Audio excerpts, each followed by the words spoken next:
Charles Spencer Chaplin, el cómico más popular, icono del siglo XX y uno de los artistas más geniales e importantes de toda la historia del cine, nació en Londres en 1889. Era hijo de un actor inglés de origen judío, virtuoso del violonchelo y alcohólico, que abandonó a su mujer y a sus hijos y murió muy joven, y de Hannah, una cantante, bailarina y actriz que se hizo cargo de ellos. A los 5 años, Charles sustituyó a su madre, que estaba afónica, con la misma canción que ella cantaba. Tuvo tanto éxito que a partir de ese día comenzó a actuar Charles y dejó de hacerlo su madre, adquiriendo una gran capacidad cómica y mímica.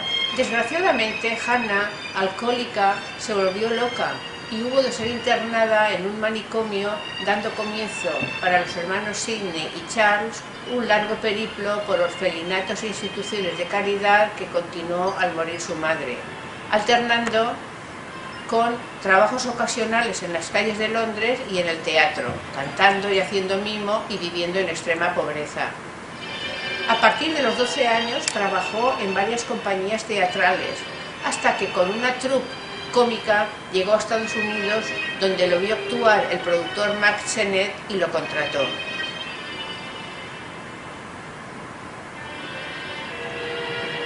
Estuvo rodando docenas de películas para Sennett, jefe de la productora Keystone, muchas de las cuales dirigió, hasta que comenzó a rodar sus propias películas.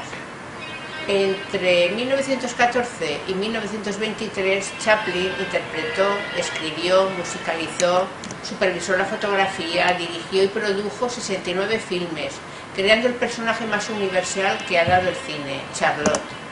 Vagabundo, mezcla de pícaro enamoradizo, mendigo dandy, artista de la supervivencia, en el que confluyen multitud de sentimientos derivados de su mirada crítica y poética a la sociedad que le rodeaba.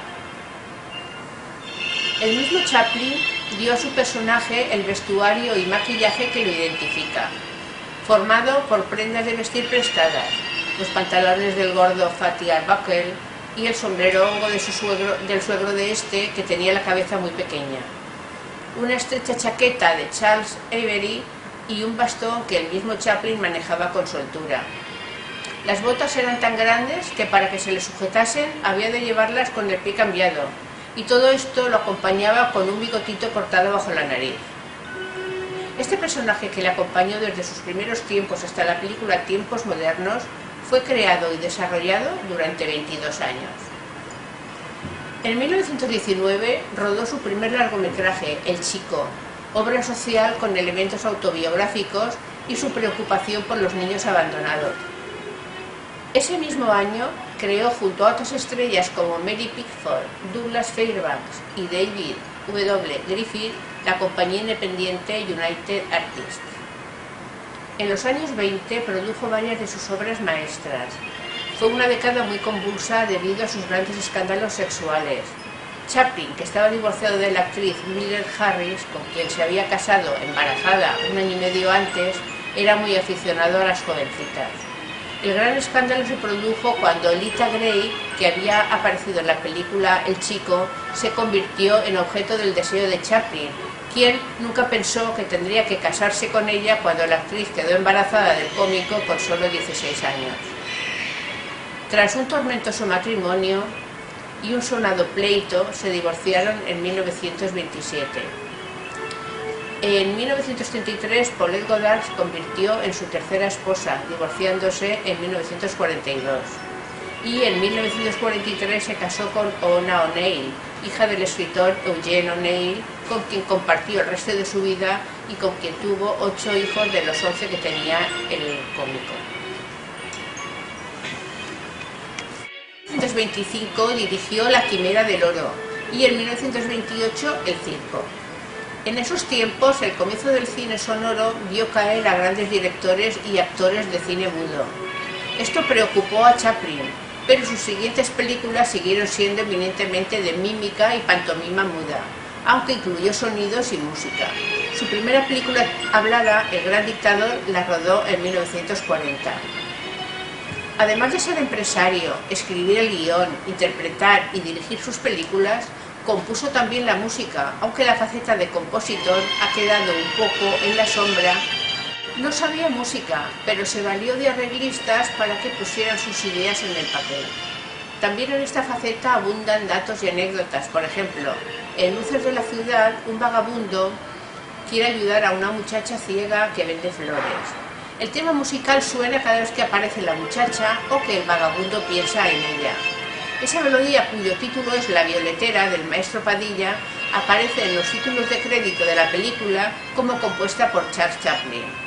El uso indebido de esta pieza desencadenó un pleito que interpuso en París el maestro Padilla, y Chaplin tuvo que pagar por ello una elevadísima suma.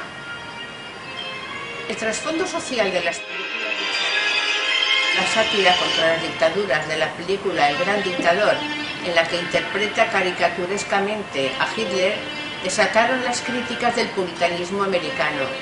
Las campañas de descrédito se intensificaron a partir de la película Monsieur Verdoux, sobre un personaje que, emulando a Barba Azul, seducía y asesinaba a mujeres para quedarse con su dinero y así mantener a su familia.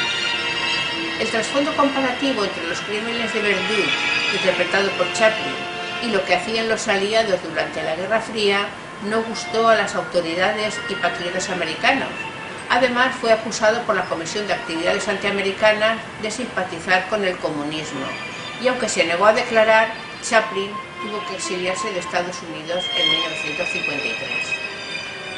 En Londres, en 1957, dirigió e interpretó Un rey en Nueva York, una obra maestra crítica despiadada de la sociedad americana, de las persecuciones del macartismo que él mismo había sufrido y del dominio de la publicidad.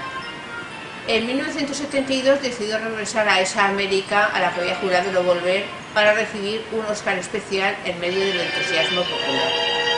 Su filmografía es muy larga. Entre 1914 y 1918 filmó más de 60 películas de Charlotte, dirigidas por él, excepto algunas de las primeras rodadas por la productora Keystone. En 1920 rueda el primer largometraje, El chico. En 1921, Vacaciones. En el 22, Día de paga y El peregrino. En el 23, Una mujer de París. En el año 25, La quimera del oro. En el 27, El circo. En el 1930, Las luces de la ciudad. En el 35, Tiempos modernos. En 1946, Monsieur Verdoux. En 1952, Candilejas. En 1955, Un rey en Nueva York, que dirigió en Londres. Y la última, en 1966, la única película que rodó en color, La condesa de Hong Kong.